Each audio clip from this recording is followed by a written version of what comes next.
Over the past couple of years, gaming on Linux has gone from being quite limited in terms of compatibility to most mainstream titles working as long as they don't rely on kernel-level anti-cheats. Especially with Steam games, the compatibility has become so good that I personally don't even check the compatibility on sites like ProtonDB, unless I discover an odd behavior like Valve breaking their own native games. However, a mistake that I often see when gamers are trying to switch over to Linux is that they look up distributions specifically designed with gaming in mind. A recent Linux video of Linus Tech Tips showcases the process quite well in my opinion, and it highlights an important problem in the Linux community that needs to be addressed. In today's video, we are going to talk about that issue, discuss what gamers should really consider when they want to switch to Linux, and how we can lower the perceived entry barrier for every new user in general. Let's go!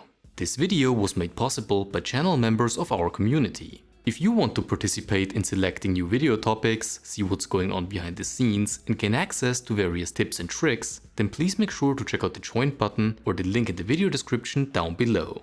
I find the process of gamers, but also new users in general when it comes to choosing a Linux distribution fascinating. And not for the reason that you might think. In one of the latest Linux videos from LTT, we again see the process of Linus attempting to find a Linux distribution just like a new user that also likes to game would typically experience. His decision fell on Pop! OS, the distribution that already broke on him in the past, and there is technically nothing wrong with the decision. The blog post said it was good, the large language model told him it's good, and back then it was just a bug, so giving it another chance with the mindset of just going through this process again like he was a new user was actually correct. His colleagues, Elijah and Luke, went through a similar process, and while they did choose different Linux distributions, it highlights a problem of how Linux is perceived by users. The question that every one of us needs to ask is, why were they searching for gaming distros in the first place? No, really, this is a genuine question. If a Mac user switches to Windows because they want to play video games, why aren't they searching for gaming optimized versions of Windows, like Atlas OS, Revy OS or Tiny 11?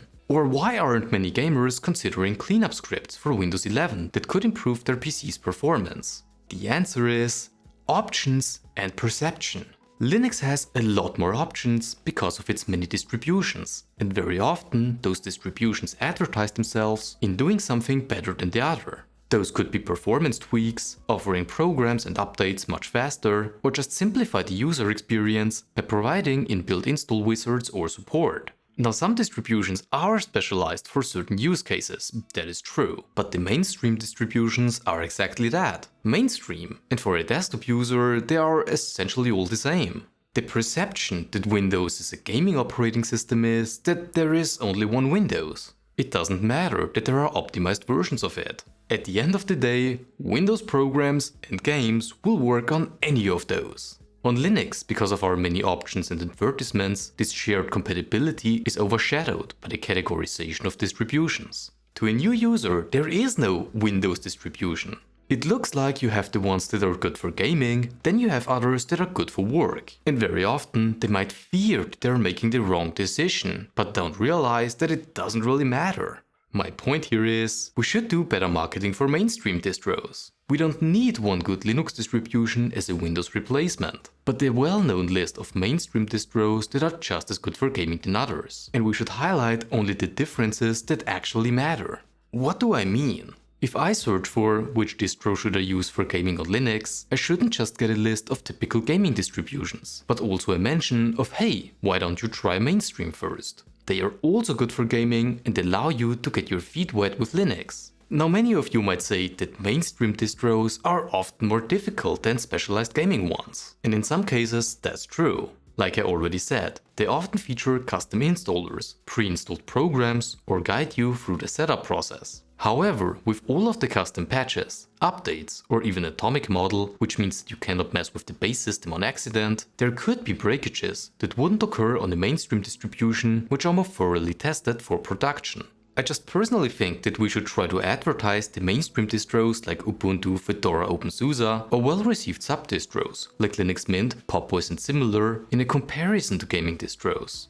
For example, Linux Mint is great for gaming, but does not support variable refresh rate well, or HDR at all. For a gamer, that might be relevant. Ubuntu, on the other hand, supports all those things, just like a gaming distro. Pop! OS just received a new desktop environment. We need to address that it just came out and is not yet feature complete. Basically, my point is that we're missing that sort of there is just one Windows feeling. Yeah, there is no Linux counterpart to Windows, but there also doesn't really have to be one.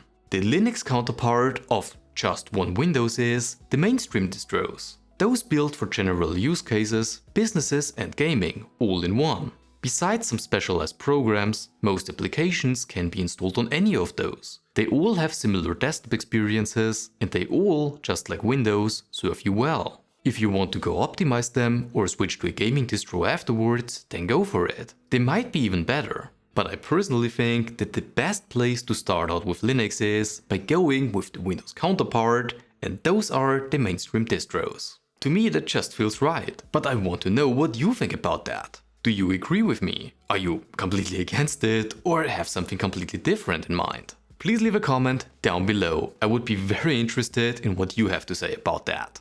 Before I end this video, I quickly want to mention that if you want to support the channel, make even better videos, then please feel free to check out our membership program as well as our online shop, where each sale helps to support various open source projects. If you've liked this video, then please make sure to show it with a like, and also don't forget to subscribe to the channel so that you don't miss out on any future Linux videos just like this one. Thank you all so much for watching, and all that's left to say now is good morning, good afternoon or good evening, wherever you are. I'll see you around.